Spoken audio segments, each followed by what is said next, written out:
ብዙሕ ግዜ ቅድሞ ነይረ ግን ኣብዚ ዓረፍኩላ ግን ቀዲሙን ይመፅእ እንደገና ናይ 150 ኪሎ ሜትር ጉዕዞ 136 ዋላ ንበሎ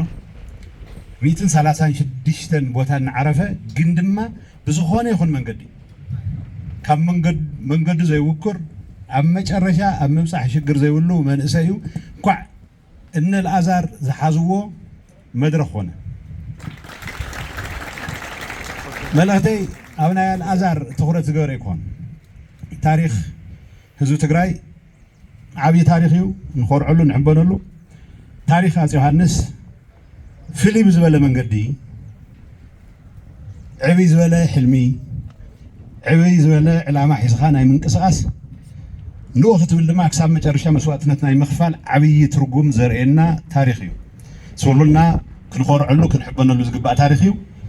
ንጣዓሰሉ ዝኾነ ነገር ክህሉ ይኽእልን ብዛዕባ ሃፀይ ዮሃንስ ንዛረበሉ ክስውኡ ኣብ ዝግብኦም ቦታን ሰዓትን ተሰዊኦም ክብሪ ጎናፅፎምና እዩ ድሕሪኡ ዝተፈጠረ ሽግር ናይ ሃፀይ ዮሃንስ ኮነ ይኽእልን ድሕሪኡ ዝተፈጠረ ሽግር ድሕሪ ሃፀይ ዮሃንስ ከምቲ ኣልኣዛር ዝበሎ እቶም ምስኦም ዝነበሩ ብሓደ ብካሊእ መንገዲ ኣብቲ ቃልሲ ተሳትፎ ዝገበሩ ግን ድማ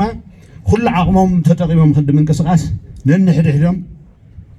ኣብ ምጉያቅን ኣብ ምጭቕጫቕን ዘሕለፉ ሰባት ዝፈጠርዎ ሽግር እዩ ዝብል እምነት ኣለና ኣነ ንኣሉላ ክወቅስ ንሓጎስ ክወቅስ ንእገለ ክወቅስ ድፍረት ዓቕሙን ይብለኝ ሽዑ ኣሉላ ከምቲ መጀመርያ ዝገበሮ ገባር ኣኪቡ መንእሰይ ኣኪቡ ሰራዊት ዝሃነፆ ኣብኡ ትኩረት ተዝገብር ነይሩ መንእሰይ ተዝእክብ ነይሩ ናብ ኣዲስ ኣበባ ከይድካ ምምዕዳው ምልምማፅ ዝበሃል ድሓር ዘምፅኦ መከራ ኣይምገጠመናን ነይሩ ሓጎስ ምስ ሓው ዘጋጭዎ ነገራት ከወግድ ኩሉ ነገር ሰሪሑ ኩሉ ዓቕሙ ተንቀሳቂሱ መንእሰይ ትግራይ ተዘዋፍር ነይሩ ተዘምህር ነይሩ እዚ ጉዳይ ዘይምገጠመናን ሕዚ እታ መጨረሻ መልእኽተይ ከምቲ ኣልኣዛር ዝበሎ ሕዚ ገጢምና ዘሎ ሽግር ድሕሪ ሃፀይ ዮሃንስ ዝተፈጠረ ሽግር እዩ ዝብል ጥራሕ ወይ ክንዳዓስ ነብስና ወይ ብሓደ ብካሊእ መንገዲ ተስፋ ክንቆርፅ ንባዕልና ክንዕድም ህዝብና እውን ተስፋ ክንቆርፅ የብልና ከምኡ ዓይነት ኩነታት ኣጋጣሚ እውን ዕድል ጌርና ክንጥቀመሉ ተደኣ ኮይና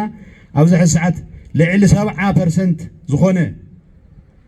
ናይ መስዋዕትነት ፃውዒት ገለ ስለ ዝገበርሉ ዘይኮነስ ንህዝቡ ንክብሩ ክብል ዝተሰውአ ጅግና መንእሰይ ኣለና መንእሰይ በዓል ዋና ዝኾነሉ ኩነታት ክሳብ ዝፈጠርና ሕዚ ገጢምና ዘሎ ፀበባ ብዝኾነ ይኹን መንገዲ ናብ ሽግር ዘይኮነስ ናብ ዕድል ዘይንቕይረሉ ምክንያት የለን ካብዚ ክንመሃሮ ዝግባእ ኣሉላን ሓጎስን እያ ተጓዒቆ መጥፊኦምና ዘይኮነስ ብዙሓት ንኡ ክብሪ ይምጥን ደይምጥንን ብዘይገድስ ንኣሉላ ዝበቅዕ ሰብ ኣለዶ የለን ብዘይገድስ ንሓጎስ ክብሪ ዝምጥን ሰብ ኣለዶ የለን ብዘይገድስ መንእሰይና ብመስዋዕትነቱ ብቁርፀኝነቱ ዓዲ ከም ዝከላኸል ንህልውና ኩሉ ዓይነት ነገር ከም ዝኸፍል ልዕሊ ኩሉ ግን ናይ ትግራይ ቀፃሊ ዕጫ ኣብ ዝኾነ ይኹን ቦታ ኣብ ጎረባብታ ዝተመስረተ ዘይኮነስ ኣብዛ ሕዚ ተቐሚጥናላ ዘለና መዲና ዝተመስረተ ምዃኑ ዝኣምን መንእሰይ ሒዝና እቲ ዝገጢምና ዘሎ ፈተና ናብ ዕድል ንቕይረሉ ካብ ዕድል ቀይርካ ምጥቃም ሓሊፉ ግን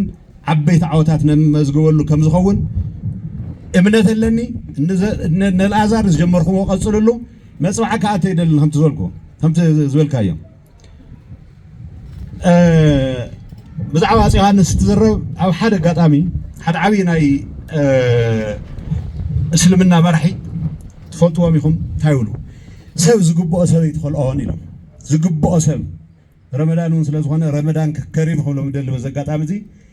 ሃፀይ ዮሃንስ ብሓደ ብካልእ መንገዲ ጭካነ ርእዮም ገለ ኢሎም ዝብል ዋላ ሰብ ይሃሉ ኣብ ፍትሒ ኣብ ሃገር ፍቕሪ ኣብ ማዕርነት ኣብ ኩሉ ነገር ዝነበሮም ዓቕሚ ግን ክውደስን ክዝከርን ዝግብኦ ስለዝኾነ እዚ ክዝከር ክእል ኣለዎ ክንመሃረሉ ዝግባእ ነገር ኩሉ ክንመሃረሉ